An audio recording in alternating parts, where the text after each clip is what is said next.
Wednesday night intermission. That's what I meant to say. Buddy. I'm good, man. We here with Nino Blu. Yo. What's up? Yo, Nino, let me ask you something, man. Yeah. Going back to the Kanye thing real fast. Did he give you any beats for your project? Well, those are things that I can't fully talk about. No, you you gotta signed talk the about NDA, it. man. No. We ask questions on the radio like this for a reason. So When those things I'm waiting to talk about or whatever. It's almost like you don't want to like You don't want to jinx yourself. you don't want to jinx yourself or whatever. Are you but still in contact? I can tell you guys that Do me a favor, call up Kanye right now. We'll ask him. Let him know. As far as the first thing goes, I mean, what I can say is that things did go further than just that initial moment of me on camera. I was wondering why you didn't mention anything. But it makes sense. You can't talk about it. Some things you can't talk about. Yeah, isn't it? Yeah, I feel like everyone's confused. It's like that moment happened, and I just like stayed very quiet for a while, and it was kind of like, all right, let me just just wait it out. But look, all right. But as long as people can know that like after that first initial moment of me being on camera with him, there was. But the video was posted, right? The video was posted and all that stuff with Kanye. Ended up on Kanye's Instagram. Yeah. First, and then it ended up on yours. But during that moment when Kanye went ahead and posted that, you said you were homeless. Yes, I was. Did he just find you on the street and just say, "Hey, man, you're a homeless kid, rap for me," and then he just took you in? How did that come about? Yeah, what's crazy about that is I went out there to New York to try to intern for Charlemagne the God, and which I was gonna mention. Yeah. So basically, the short story of it is that my car broke down. It was like $1,000 to fix. I had $300. And so I'm over here, like that was my way of making money, was doing Uber out there. And so then the landlord I was with was like this like rugged like Queens dude, like didn't give a F about anything, and like he was just like, yo, get out. Just get out, get the F out, whatever. Within the 3-day span of me losing my car. So I'm like, all right, no car, no place to live. And I had to put all my stuff in the car, so I couldn't just drive back to Orlando, and like maybe crash at my mom's or whatever. I had no way of getting home. So I was on the street for about like 7 days. I was just like, all right, well, I'm just going to crash in the bus terminal. I'm going to sleep in the Planet Fitness locker room, and I'm just going to try and figure out how I can get some money to fix my car and just get out of here, So you actually slept in the Planet Fitness locker room? Yeah, I was in a bad situation. That's a real thing. I was in a bad situation. Didn't you think about like hitting up your mother? Like, hey, anybody help? No one could give me that kind of money. Not $1,000 just off rip. I was debating on asking Charlemagne, but like I don't have that kind of like relationship where it's like, hey, can I have some money, for this or whatever. And I didn't even want to ask him because I was like, how am I gonna look like asking for that much money? I'd rather use my my ask for something more important. I actually wanted to ask him if he would give my demo to Kanye, because I didn't know him and Kanye were that cool before I left. And then I didn't ask him because I was like, it's probably too much. Yeah, let me say something. You know how not small, how the universe works, right? At that time, I forgot who, but they had somebody booked for Saturday Night Live previously, right? Mm-hmm. And that person, because it was an issue, it was a celebrity, obviously. That person canceled. I forgot who. I know it was a female. I don't remember who it was. And because that person canceled, because of something that had happened that was public, they ended up having Kanye. Oh, that's crazy. And then Kanye happened to be in New York because of that. Because Kanye wasn't in New York no time before that. He was out on the West doing his thing. Wow. And he came out and he happened to run into you. Wow. That's crazy how the universe works. I caught on to that. Like, hey, this person got canceled the next Saturday Night Live, so they replaced them with Kanye, who happened to be in New York, who happened to meet him. Wow. That's crazy. That's even more crazier to me. Yeah, because honestly, it was like if I didn't get my car, if my car didn't get messed up at that exact time, if I didn't, get kicked out at that exact time, if also like I have a small relationship with some of the people in Drake's camp in OVO, and they were bringing me into the shows for free. They were bringing me into like 5 shows in a row. And then outside of those shows that they were bringing me into, photographer was the one that let me know where Kanye was going to be, just like the street or whatever randomly. So when I was going to go pick up my sleeping bag from my friend, it was like 9 minutes away walking. So I was like, all right. I mean, why ain't your friend let you stay there? He has a wife and everything. He's not a friend.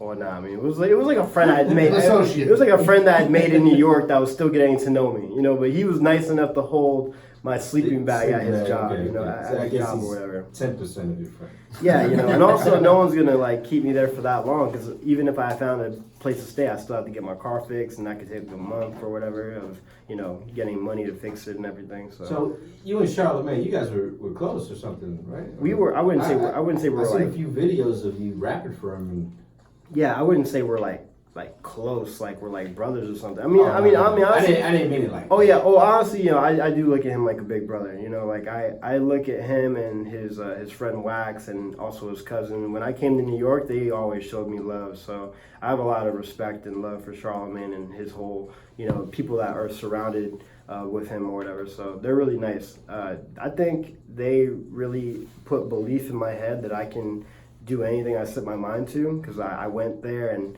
They brought me into the station, and I'm like, wow, I thought about this, and now I'm in here. So. The Breakfast Club station? Mm-hmm. Yeah, they brought me into the Breakfast Club station. You got to drink with them and all that stuff, man? No, not drinking with them. No, I stayed calm. There was like this awesome pizza in the middle, and I just like stayed like, don't touch the pizza, don't touch anything. Just pizza.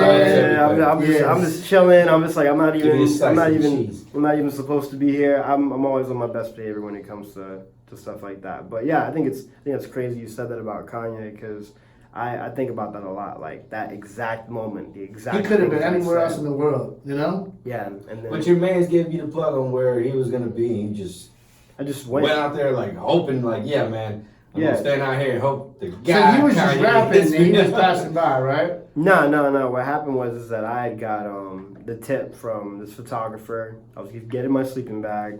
9 minutes walking. I walked there. I see Kid Cudi and I see a guy named Mike Dean. He's a producer. Mike Dean. I know what you're talking about. And Mike Dean gave me words of encouragement. And then next thing you know, Kanye and Kim had walked in this building. And Kim then, was there too? Yeah, Kim had walked in the building or whatever. You got to see her. And then I'm jealous. Yeah, I mean, she's a good looking person. I mean, she's pretty. Was she hot in person? But she's a pretty person. Oh no, wait. You can't say too much. Oh well, that makes sense. Everyone knows that Kim is. Everyone knows that Kim is a pretty. Everyone knows that Kim is a pretty person. She's a pretty girl. She's gorgeous. But shouts to Kim. But what I was saying was, so they walk in. Mike gives me his like words of encouragement, and that was it. So I go down the road because it was like 4 a.m. or whatever, and I just like down the road, and I just crashed on the side of the road, just like all right, you know what? I'm just gonna just knock out for like 3 hours, take a nap. I wake up. There's people still outside the building with like vinyls of graduation and late registration. And then they tell me, yo, Kanye's about to walk out right now. So I wait as they're waiting to get their vinyl signed. And Kanye walks out, and then I just told him, I was like, look, bro, I just like, lost all this stuff, my car and everything. And he's just like, I'm like, yo, all I want to do is just rap to you and just see what you think about it. And that's it. And so I rapped to him on the Lift Yourself beat. I had a speaker. I put the beat on. I rapped to it. He's like, yo, man, I like your energy. So we sit down, and I tell him everything. I tell him about the whole Charlamagne internship that didn't go through. I tell him about, just like, I tell him about my car and everything. And then I ask him, can I rap to him again? And I rap to him again. And I remind him that I met him 5 years ago outside of a Yeezus concert. And he remembered me. Wow. And he was like, I remember you. He's like, hop in the car. Put your stuff in the trunk and hop in the front seat. That's crazy. So that's what happened to me. I was. Now, were you able? I mean, did he hook you up? Were you able to get your car out the shop or what? Well, that's what But then, right when we got out the car, that's when he puts his camera to me and he's like, "Yo, like, say what we're going through right now." So I said it. I gave like my speech to up and coming artists and told my story in that 1 minute clip. He posted on Instagram. I'm in the studio with him. And then he's just like, you don't have to worry about anything anymore. And I didn't know what that meant, And then when I looked at my phone, I was getting like 10,000 messages, like messages I could not even go through. And I was able to pick who helped me, where I was gonna stay. I got some money or whatever, and I got my car fixed, and to get everything done with, it wasn't even Kanye didn't come out of his pocket. No, Kanye. But the message that he relayed through Instagram, all these other people went ahead and helped you out. Exactly. Wow. So In a sense, he did come out of pocket because he put me on the spot. He put you on the spot for it. Yeah. Mm-hmm. That's crazy, man. That's a crazy story to live by, man. That's crazy. And that's I would love to meet Kanye, man. He's my idol. He's a great person. Kanye's great. He's a great person. So he really did get me out of a jam, you know. And then the after effects of it were just crazy. Like everywhere I was going, like in New York, I would be outside of Madison Square Garden. Now, how many followers did you have on Instagram before you met Kanye? Now, I had like. Now, after he posted you, went booming everywhere, right? Yeah, I had like almost close to 3,000, and then like I jumped up to like above like 15,000, and then some people, and some people fall off, some people go that man. But hey, you know what? You keep continuously providing content, so people link up with you, and there's a lot of people that still remember you as the Kanye kid. And all that stuff. For you sure. got guys in Orlando that probably came up to you like, yo, man. I know you. Well, the thing is, everybody had known me before. Cause I've been in Orlando since I was 12. So when I came back, it was like, yo, like, that's crazy. I remember seeing you pass out your flyers outside of clubs, and now you're with Kanye. I saw you, open up for Kendrick at the UCF Arena, and now you're doing this and that, That's why you can never doubt anybody. On game. Never doubt anybody's dream, anybody's confidence, nothing, man. Well, with all that said, man, I just want to say good luck, bro. Like, I hope that, because you're being quiet, so then it goes to show there's something. And you're 28, you still got your whole life ahead of you, man. You still got a lot of momentum built up. You're still coming out the Austins. You're still rapping. You're on IG doing your thing, man. There's a lot of hope for you, man. Yeah, no, for sure. Don't stop. I look at that moment more like a stepping stone than anything. It's a huge stepping stone. People were probably like, "Why isn't he signed right now?" But like when I have to, let people know is that this is a process. This is. And that's what they don't understand. Yeah, this is a process. This is still like you have to do things on your own. So I'm looking to my hometown for that help and that support. Like everyone's seen me since I was a kid here. It's like we can get this even higher. Just give me some time and I'm gonna pull through and I'm gonna make it work. Well, we see you pushing, that's for sure. Yeah, you too, man. I'm definitely rooting for you, especially if you came from Austin. Woo. No. I'm with you, brother. Just don't forget the little big people.